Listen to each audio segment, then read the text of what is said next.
ମାଗୁଣିର ଶଗଡ଼ ଗୋଦାବରୀଶ ମହାପାତ୍ର। ଖଲିକୋଟର 2 ଲକ୍ଷ ଲୋକଙ୍କ ଭିତରେ ପ୍ରତିଦିନ ଯିବା ଆସିବା ଚାଲିଛି। କେତେ ସଂସାରରୁ ଯାଉଛନ୍ତି, କେତେ ସଂସାରକୁ ଆସୁଛନ୍ତି। ଏ ଖବର ରଖୁଛନ୍ତି ଗୃହ ପରିବାରର ବା ସାଇ ପଡ଼ିଶାର ଲୋକେ।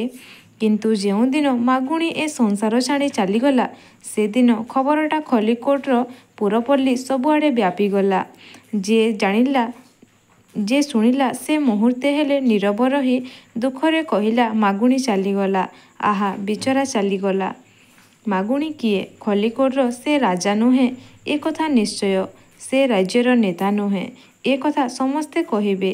ସେ କର୍ମୀ ନୁହେଁ, ଏ କଥା ସମସ୍ତେ ଜାଣନ୍ତି। ସେ କେବେ ସତ୍ୟାଗ୍ରହରେ ଯୋଗ ଦେଇନାହିଁ କି ରଜାକୁ ଖଜଣା ଦେଇନାହିଁ। ତା ବେକରେ କିଏ ଫୁଲମାଳ ଲମ୍ବାଇ ନାହିଁ। ସେ କାହା ଗଳାରେ ମାଳା ଲମ୍ବାଇ ଦେବା ଦରକାର ପଡ଼ିନାହିଁ। ଜନସମୁଦ୍ର ଭିତରେ କରତାଲି ଗହଳରେ ବକ୍ତୃତା ଦେଇନାହିଁ। ସେ କେବଳ କରିଛି ଗୋଟାଏ କାମ, ମୁଣ୍ଡର ଝାଳ ତୁଣ୍ଡରେ ମାରି ଜୀବନ ପଥରେ ଲଢ଼େଇ କରିଛି। ସେ ଲଢ଼େଇ ଦେଶ ପାଇଁ ନୁହେଁ, ଜାତି ପାଇଁ ନୁହେଁ, ତାହାର ନିଜର ପେଟ ଚାଖଣ୍ଡକ ପାଇଁ। ତଥାପି ମାଗୁଣିର ମୃତ୍ୟୁ ଖବର ପାଇ ସମସ୍ତେ କହିଲେ, ଆହା, ବିଚରା ଚାଲିଗଲା। ଗଡ଼ରେ ପଚାରିଲେ ତ ସମସ୍ତେ କହିବେ, ମାଗୁଣି କିଏ? ଦୂର ଜଙ୍ଗଲ ତଳ ପଲ୍ଲୀ ଗାଁରେ ମଧ୍ୟ ତା'ର ପରିଚୟ ମିଳିପାରିବ। ମାଗୁଣି ଖଲିକୋଟର କେହି ନୁହେଁ, ସେ ଜଣେ ଶଗଡ଼ିଆ। 2ଟା ବଳଦ ଓ ସେ, ଏ ତିନି ମିଶି ଗୋଟାଏ ସଂଘ ଗଢ଼ିଥିଲେ, ଯାହାକି 2 ଲକ୍ଷ ଲୋକଙ୍କ ମନକୁ ଛୁଇଁଗଲା। ପ୍ରତିଦିନ ଖଲିକୋଟ ଗଡ଼ରେ ସୂର୍ଯ୍ୟ ଉଏ ଓ ସୂର୍ଯ୍ୟ ଅସ୍ତ ହୁଏ। ଘନଘୋର ବର୍ଷାଦିନେ ଲୋକେ ସୂର୍ଯ୍ୟ ନ ଦେଖି ମାଗୁଣିକି ଦେଖି ବେଳ ଜଣାନ୍ତି। ମାଘ ମାସର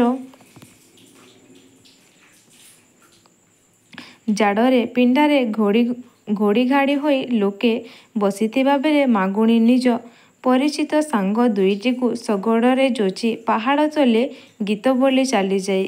ଲୋକେ କହନ୍ତି, ମାଗୁଣି ସେମାନଙ୍କର ଗୋଟାଏ ଘଣ୍ଟା। ବର୍ଷାଦିନେ ବର୍ଷା ଘୁଞ୍ଚି ଯାଇପାରେ, ଖରାଦିନେ ଖରା ତାତି ଊଣା ହୋଇପାରେ, କିନ୍ତୁ ମାଗୁଣିର ଶଗଡ଼ ଦିନେ ହେଲେ ବନ୍ଦ ହୁଏ ନାହିଁ। ସେ କହେ, ରାଜା ଘରେ ଯୋଡ଼ା ମୋଟରକାର ଅଛି ସତ, କିନ୍ତୁ ତା' ପରି ଇଞ୍ଜିନିୟର ନାହାନ୍ତି। ତା ଶଗଡ଼ ରଜାଘର ମୋଟରଠୁ ବି ବଳେ। 12 ବର୍ଷର ଅତି ପରିଚିତ ସାଥୀ କାଳିଆ ଓ କସରା ବଳଦ ଉପରେ ସେ ହାତ ମାରି ଆଉଁସି ଦେଲେ ତା ଗାଡ଼ିରେ ପକ୍ଷ ଦିଆହୁଏ। ଯେତେବେଳେ ସେ ଶଗଡ଼ ଉପରେ ବସି ଗୀତ ପଦେ ବୋଲିଦିଏ, ରାମ ଯେ ଲଇକ୍ଷଣ ଗଲେ ମୃଗ ମାରି, ତା'ର ମୋଟର ଚାଲେ। ସେତେବେଳେ ଶ୍ୟାମଳ ତରୁ ପତ୍ର ତଳେ ଗିରି କନ୍ଦରା ଭିତରେ ପ୍ରତିଧ୍ୱନି ଉଠେ। ଅର୍ଦ୍ଧସୁପ୍ତ କୁକୁକୁଟ କୁମ୍ଭାଟୁଆ ତାକୁ ଉତ୍ତର ଦିଅନ୍ତି। ପଲ୍ଲୀର ବୁଲା କୁକୁର ଦଳ ଚମକି ଉଠି ଗାଁରେ ଚହଳ ପକାଇ ଦିଅନ୍ତି। ଘଡ଼ ଘଡ଼ ଶବ୍ଦରେ ଶଗଡ଼ ଚାଲିଯାଏ ଷ୍ଟେସନ ଅଭିମୁଖେ। 50 ବର୍ଷର ମାଗୁଣି 12 ବର୍ଷର ସାଥୀ ବଳଦଙ୍କୁ ଧରି ଯେତେବେଳେ ଭଡ଼ା ବହିଚାଲେ, 70-80 ତଲର କାହାଣୀ ପରି ବହିଯାଏ। ସେ କହେ ଆଗ ତା ନିଜ କଥା। ତା'ର କେବେ ବାପା ମା ଥିଲେ, ସେ କେବେ ସୁଖରେ ବଢ଼ି ଖଟରେ ଶୋଉଥିଲା, ସେ କେବେ ଘରେ ବସି 2 ଓଳି ପେଟ ପୂରାଇ ଖାଉଥିଲା, ଆଉ ଜଣଙ୍କର ମଧୁର ବଚନ ଶୁଣି ଜୀବନର ସକଳ ଦୁଃଖ ଭୁଲି ଯାଇଥିଲା। ସେ ଗଢ଼ିଥିଲା ଗୋଟିଏ ସ୍ୱପ୍ନ ରାଜ୍ୟ। ସେ ରାଜ୍ୟରେ ସିଏ ଥିଲା ରାଜା। ରାଣୀ କରି ଯାହାକୁ ଆଣିଥିଲା, ଜୀବନଟାକୁ ସେ ହସାଇ ହସାଇ ନଚଉଥିଲା। ତା'ର ଅଧର ତଳେ ସେ ଅମୃତ ପିଉଥିଲା, ତା'ର ଚାହାଣି ଭିତରେ ସେ ଜଗତ ଦେଖୁଥିଲା, ତା'ର ନିଃଶ୍ୱାସରେ ସେ ସୁବାସ ବାରୁଥିଲା ଓ ତା'ର ପାଦତଳେ ସେ ଫୁଲ ଫୁଟିବାର ଦେଖୁଥିଲା। କିନ୍ତୁ ସେ ସ୍ୱପ୍ନ ତା'ର ବେଶୀଦିନ ରହିଲା ନାହିଁ। ସ୍ୱପ୍ନମୟୀ ହସି ହସି ଚାଲିଗଲା ଏ ସଂସାରର ସେ ପାଖକୁ। ଏ ପାଖେ ଏ 2ଟି ବଳଦ ଗାଁରୁ ଷ୍ଟେସନକୁ ଓ ଷ୍ଟେସନରୁ ଗାଁକୁ ଦିନକେ 2 ଥର ଯାଇ ତାକୁ ଆର ଜନ୍ମରେ ଭେଟିବାକୁ ଚେଷ୍ଟା କରୁଥିଲା। ଶଗଡ଼ ବୋହିଲା ବେଳେ ଏ କଥା ସେ ସମସ୍ତଙ୍କୁ ଶୁଣାଇ କନ୍ଦାଇ ପକାଏ। ନିଜେ 2 ଟୋପା ଲୁହ ନିଜର ଚିରା କାନିରେ ପୋଛିଦେଇ ବଳଦ ଉପରେ ହାତ ମାରି ପୁଣି କହେ, ଆଉ ଗୋଟାଏ ଗଳ୍ପ। ଲୋକଙ୍କ ବାଟ ସରିଯାଏ, କିନ୍ତୁ ତା'ର ଗଳ୍ପ ସରେ ନାହିଁ। ସେ କହେ ତାର ଶଗଡ଼ରେ ନା ନ ବସିଛି କିଏ? ବସି ନଥିଲେ ବସି ନଥିବେ ଖଲିକୋଟର ରାଜା।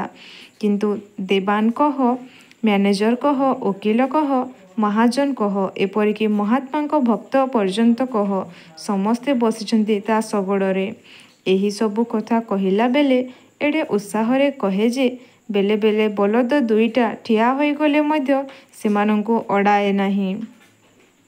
ଜାଣିପାରିଲେ କହେ ଏ ପଶୁଗୁଡ଼ାକ ମଧ୍ୟ କଥା ଶୁଣିବାକୁ କାନ ଆଉଛନ୍ତି। ମାଗୁଣିର ଶଗଡ଼ ଓ ବଳଦ ଖଲିକୋଟର ଗୋଟାଏ ବିରାଟ ଇତିହାସ ନ ହେଲେ ମଧ୍ୟ ସେ ଇତିହାସର କେତେଟା ପୃଷ୍ଠା। ସେ ଇତିହାସ କହେ ଏ ଶଗଡ଼ ରାଜ୍ୟର ସମସ୍ତଙ୍କୁ ଚିହ୍ନିଛି। କେତେ ବାଳବିଧାତା ଏହାରି ଉପରେ ବସି ଶାଶୁଘରୁ ବାପଘରକୁ ଫେରିଛନ୍ତି। କେତେ ସୁହାସିନୀ କୁଳବଧୂ ବାପଘରୁ ଶାଶୁଘରକୁ ମଧ୍ୟ ଯାଇଛନ୍ତି। ଖଜଣା ଗଣ୍ଡାକ ଦେଇ ନ ପାରି ଯେଉଁଦିନ ମଣ୍ଡଳ ଗାଁର ଗଦା ରାଉଳ ଜେଲ ଗଲା ସେଦିନ ତା ଘରର ଚାଞ୍ଚୁଣୀ ମୁଣ୍ଡା ଆଦି ଏଇ ଶଗଡ଼ରେ ବୁହା ହୋଇ ଆସି ରଜାଘର କଚିରି ଦୁଆରେ ଜମା ହୋଇଥିଲା। ଯେଉଁଦିନ ବେନ୍ଦାଳିଆ ଗାଁର ମଧୁରଥେ ନରହତ୍ୟା ଅପରାଧରେ ଧରା ହେଲେ ସେଦିନ ସେ ଏଇ ଗାଡ଼ିରେ ବସି ଯାଇଥିଲେ। ଏଇ ଗାଡ଼ିରେ ବଡ଼ ଓକିଲ ଆସି ରଜାଘର ପକ୍ଷ ନେଇଛନ୍ତି। ଏଇ ଗାଡ଼ିରେ ରଇତ ନେତାଏ ହାତକଡ଼ା ପଡ଼ି କିଚିରିକି ଯାଇଛନ୍ତି। ଏଇ ଗାଡ଼ି ସୁଖ ଦେଇଛି, ଦୁଃଖ ଦେଇଛି। ଲୁହ ବୋହି ଏଇ ଗାଡ଼ିର ଶୁଖିଲା ପାଳର ଗଦି ଓଦା ହୋଇଯାଇଛି। ହସ ରୋଳରେ ଏ ଗାଡ଼ି କେତେ କମ୍ପିଛି। ଏଇସବୁ କଥା କହି ମାଗୁଣି ଯେତେବେଳେ ଗାଡ଼ି ଚଲାଏ ମନେହୁଏ ମାଗୁଣି ଗୋଟାଏ ଜୀବନ୍ତ ଇତିହାସ।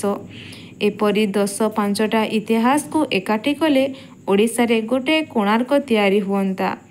ଦିନେ ମାଗୁଣି ଶୁଣିଲା ତା ଗାଡ଼ିରେ ଆଉ ଲୋକେ ବସିବେ ନାହିଁ। କାରଣ ସିଂହଘର ଗୋଟାଏ ମୋଟର ବାସ ଆଣୁଛନ୍ତି। ଶୁଣିଲା ମାତ୍ରେ ସେ ହସି ହସି ଆକାଶ ଫଟାଇ ଦେଲା। କହିଲା ମୋଟର ବାସ? ତା କ'ଣ ମୋ କାଳିଆ କସରାକୁ ଟପିଯିବ? ଭଲ କରି ଆହାର ଦେଇ ଯେତେବେଳେ ହାତ ମାରିଦେବି ଲୋକେ କ'ଣ ମୋ ଗାଡ଼ି ଛାଣି ସେ ଗାଡ଼ିକି ଯିବେ? ଏ କଥା ଶୁଣି ସମସ୍ତେ ହସିଲେ ସତ, ମାତ୍ର ସେ ଖାତିର କଲା ନାହିଁ। 2-4 ଦିନ ଗଲା। ଦେଖୁ ଦେଖୁ ଗଡ଼ରେ ମୋଟର ବାସ ପହଞ୍ଚିଲା। ଲୋକେ କହିଲେ ଏଥର ମାଗୁଣିର ବ୍ୟବସାୟ ବଢ଼ିଲା। ଏକାବେଳକେ 20 ଜଣଙ୍କୁ ଧରି ଘଣ୍ଟାକେ 40 ମାଇଲ ଯିବ। ମାଗୁଣି କି ତାକୁ ବଳିଯିବ? କଥା ସତ। ଦୈତ୍ୟଦାନବ ପରି ଗଡ଼ରେ ମୋଟର ବାସଟାକୁ ଦେଖି ମାଗୁଣିର ମନରେ ଛନକା ପଶିଗଲା। ସେ କାନ୍ଦି ପାରିଲା ନାହିଁ ସତ, କିନ୍ତୁ କାନ୍ଦ କାନ୍ଦ ହୋଇ ଭାବିଲା ସେଦିନ ଯାଇଥିଲେ କୋଦାଳ ସଭାକୁ। କିଏ କହୁଥିଲେ କଳ ଜିନିଷଠୁ ହାତ ଜିନିଷ ଭଲ। ତାହେଲେ ମୋଟର କଳଠୁ କ'ଣ ମୋ ଶଗଡ଼ ଭଲ ନୁହେଁ? ଏତେ ଲୋକ ସଭାରେ ବସି ଶୁଣୁଥିଲେ। ସେମାନେ କ'ଣ ମୋ ଦୁଃଖ ବୁଝିବେ ନାହିଁ?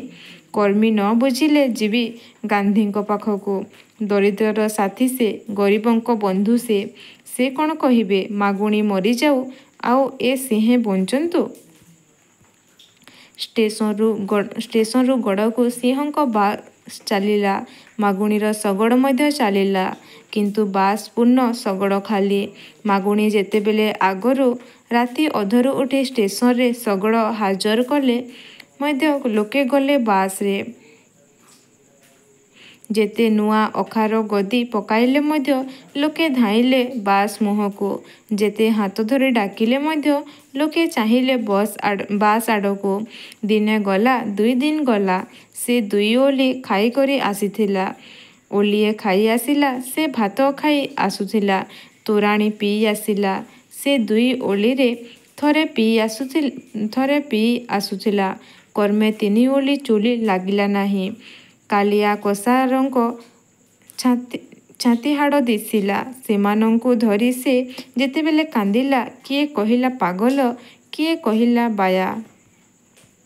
ତାପରେ ଯେଉଁଦିନ ମାଗୁଣୀର କୁଡ଼ିଆ ଦୁଆର ଭାଙ୍ଗି ଗାଁ ଲୋକେ ତା ଶବ କାଢ଼ିଲେ, ଦେଖିଲେ ଛିଣ୍ଡା କତରା ତଳେ 5ଜଣ ବାଡ଼ି ଖଣ୍ଡିକ ଶୁଆଇ ଦେଇ ମାଗୁଣୀ ଆଖି ବୁଜି ଦେଇଛି।